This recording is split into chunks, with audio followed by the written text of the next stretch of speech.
तर आज व्हिडिओला सुरुवात जरा वेगळ्याच पद्धतीने झालेली होती, म्हणजेच मंदिरात गेलेली होती सकाळी सर्वात अगोदर। तर म्हटलं चला तुम्हालाही दाखवते दर्शन महादेवाचं आणि गणपती बाप्पांचं। काल संकष्टी होती, तर मग महादेवाला पाणी टाकायला गेलं। तर आमच्या इथं हे मंदिर आहे, तर इथे सगळे देव आहेत, म्हणजे आपल्याला दुसरीकडे कुठं जायची गरज नाही, एकाच ठिकाणी सगळे देव आहेत। गणपती, कार्तिक स्वामी, महादेव आणि पार्वती माता आणि देवी मातेचं मंदिर, हनुमान मंदिर, शनी मंदिर, असं सगळं एकाच ठिकाणी आहे। तर असं मंदिरातून जाऊन आल्यानंतर मग तुम्हाला दाखवते आपली आजची देवपूजा। तर देवपूजा वगैरे सकाळी झालेली होती। खरं तर सकाळी मला टिटवाड्याला जायचं होतं गणपती बाप्पांचं, तिथे खूप मोठं मंदिर आहे आणि छान आहे, पण मग काही शक्य नाही झालं ते काही कारणांमुळे। तर अशी घरीच पूजा झाली आणि रोजच्या मंदिरात तर नेहमी जातच असते। तर बरेच दिवस झाले तुम्हाला मंदिर दाखवलेलं नव्हतं, महादेवाचं दर्शन वगैरे केलेलं नव्हतं, म्हटलं चला आज दाखवून देते। तर ते तुम्हाला दाखवून दिलेलं आहे आणि घरातली बाकीची कामं वगैरे सगळी मग झालेली होती। बाहेर जायचं होतं म्हणून मग ही पूर्वतयारी करून घेतलेली होती। हाय नमस्कार, मी सुनीता। सगळ्या माझ्या गोडताईंचं मैत्रिणींचं आपल्या पुन्हा एका नवीन व्हिडिओमध्ये अगदी मनापासून स्वागत करते। सर्वांना श्री स्वामी समर्थ। तुमचा सगळ्यांचा आजचा दिवस खूप छान आनंदाचा आणि आरोग्यदायी जावा अशी स्वामींच्या चरणी प्रार्थना करते आणि आजच्या वेळेला सुरुवात करते। तर आता बाकीची कामं झालेली आहेत, संकष्टी आहे, तर मग आता फराळ करायचा आहे, साबुदाण्याची खिचडी करते। तर उपवास असल्यामुळे जेवणाला असं काही स्पेशल वगैरे काही नव्हतं, नॉर्मल साबुदाण्याची खिचडी वगैरे आणि थोडीशी आमटी वगैरे करायची होती, तेच तुम्हाला दाखवते। तर सकाळी मी तुम्हाला जसं की सांगितलं की मला बाहेर जायचं होतं टिटवाड्याला दर्शनासाठी, तर त्यासाठी शेंगदाणे वगैरे भाजून आमटी वगैरे मी करून ठेवलेली होती। म्हटलं साबुदाणे जे आहेत ते आल्यावर आपल्याला गरम गरम जे आहेत ते करता येतील, त्यासाठी सगळी कामं आज पटापट झालेली होती। पण काही कारणांमुळे काही जाणं शक्य नाही झालं। अचानक सिद्धीच्या पप्पांना काही काम येऊन गेलं, मग ते तिकडे गेले, तर मग आमचं जाणं जे आहे ते रद्द झालं। म्हटलं चला आता जाऊ द्या, त्यानिमित्ताने का होईना आपली घरातली जी कामं, कुठे जायचं वगैरे जर असलं आपल्याला, तर मग पटापट आपण उरकत असतो की जेणेकरून तिकडनं आल्यावर आपल्याला जास्त कामाचा लोड यायला नको, किंवा जी कामं आहेत ती राहिलेली असली तर कुठे गेल्यानंतर परत आपल्याला मनात अरे माझी कामं राहिलेली घरी, असं म्हणजे मला तरी तसं होतं, ते तुमच्यासोबतही होत असेल कदाचित, तर ते मी तुम्हाला सांगत आहे। तर मग तुमच्यासोबत जर तसं होत असेल तर मला कमेंट करून नक्की सांगा। आणि असो जाणं हो नको हो, पण शेवटी बाप्पांचं दर्शन मग मी इथंच घेतलं ह्या मंदिरात आपल्या।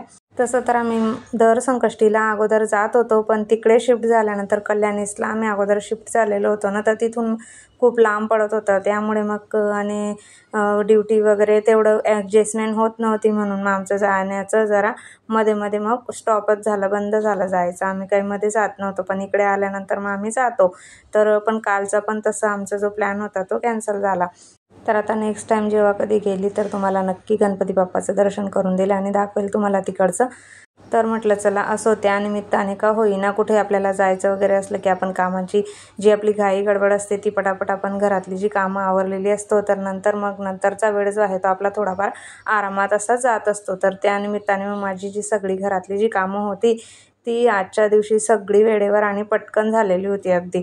तर मग आपली जर वेळेवर कामं झाली तर आपण काही ना काही कामं वगैरे शोधतच असतो। तर असं इथं सकाळी आमटी वगैरे झालेली होती, म्हणून तुम्हाला दाखवलं। अगोदर जे बटाटा आणि साबुदाणा याचे पापड जे मी बनवून घेतलेले होते त्याची रेसिपी मी आपल्या चॅनलवर शेअर केलेली होती, तर बऱ्याच ताईंना ती आवडली देखील होती। तर म्हटलं चला आज संकष्टी आहे, उपवास आहे, तर त्यानिमित्ताने पापड जे आहेत ते तळून घेऊया। तर सुरुवातीला साबुदाणे बनवायच्या अगोदर म्हटलं परत दुसरी कढई भरण्यापेक्षा अगोदर थोडं जास्त तेल वगैरे जे होतं ते तापवायला ठेवलं कढईमध्ये, आणि पापड जे होते बटाटा आणि साबुदाण्याचे ते मी इथे तळून घेतलेले होते। तर पापड तळून झाल्यानंतर मला ना साबुदाणे जर बनवले तर मग मिरच्या आवडतात खूप, तर मग मी जाड मिरच्या ज्या होत्या ना त्या आणलेल्या होत्या मागच्या गुरुवारी, जो मी भाजीपाला करून आणलेली होती सगळा सामान, तर मग त्या वेळेला तुम्हाला दाखवलेल्याच होत्या। देठं वगैरे काढून जर व्यवस्थित अशी स्वच्छ करून जर हिरवी मिरची आपण ठेवली ना तर छान टिकतात। तर असं मग माझी इथं मिरच्या अगोदर तळून झाल्या होत्या, साबुदाणा केला, तर मग मला मिरच्या खूप आवडतात साबुदाण्यांसोबत, तर मग मी अगोदर सुरुवातीला तेलामध्ये जे आहेत ते मिरच्या अशा प्रकारे तळून घेते आणि साबुदाण्यासोबत मिरच्या खूप छान लागतात। थोडंसं त्याच्यामध्ये मीठ टाकून घ्यायचं। आमटी केलेली होती इथं, आणि मग साबुदाण्याची खिचडी वगैरे सगळं बनवून झाल्यानंतर मग मी फराळ वगैरे करून घेतला आणि त्यानंतर मग सगळी कामं तर लवकर झालेली होती. म्हटलं चला आज काही ना काही करायला हवं, तर त्यासाठी मग आता उद्यापासून जे आहे ते आपली स्कूल वगैरे ओपन होणार आहे. तर म्हटलं चला अगोदर हा जो पसारा आहे तो आवरून घेऊया. स्कूलचा सगळं काही आवरून झालेलं आहे. आता जी बुकं होती भरलेली वगैरे सगळी, काही मागच्या वर्षाची जी जुनी बुकं होती ती सगळी रद्दीत वगैरे द्यायची होती. तर सगळं जे खातं होतं इथं वेदूचं सिद्धीचं ते मला करून घ्यायचं होतं. तर सिद्धीचं जे होतं ते सिद्धी बोलली की मी करून घेईल माझं. तर मग वेदूला म्हटलं चल आपण तुझं जे आहे ड्रॉवर वगैरे ते सगळं आपण व्यवस्थित स्वच्छ करून घेऊ, म्हणजे जी आता नवीन बुकं येतील ती ठेवायला तुला जागा वगैरे करावीच लागेल. नवी बुकं आली तर मग पहिली बुकं जर असली तर ठेवायला खूप प्रॉब्लेम होऊन जातो. म्हटलं चला अगोदर जे आहे ते आपलं रिकामं करून घेऊ नवीन वगैरे बुकं यायच्या अगोदर. तर ते आम्ही तर सगळं व्यवस्थित असं करून घेत होतो इथे. आणि आपली जी जुनी टेक्स्टबुक वगैरे असतात ना ती जर साईडला ठेवली ना तर कुणालाही जर लागत असली तर उपयोगात आली तर ते खूप चांगलं, म्हणजे जेणेकरून कोणाचाही फायदा होईल. खूप जोराचा पाऊस आहे, विजा पण होत आहेत.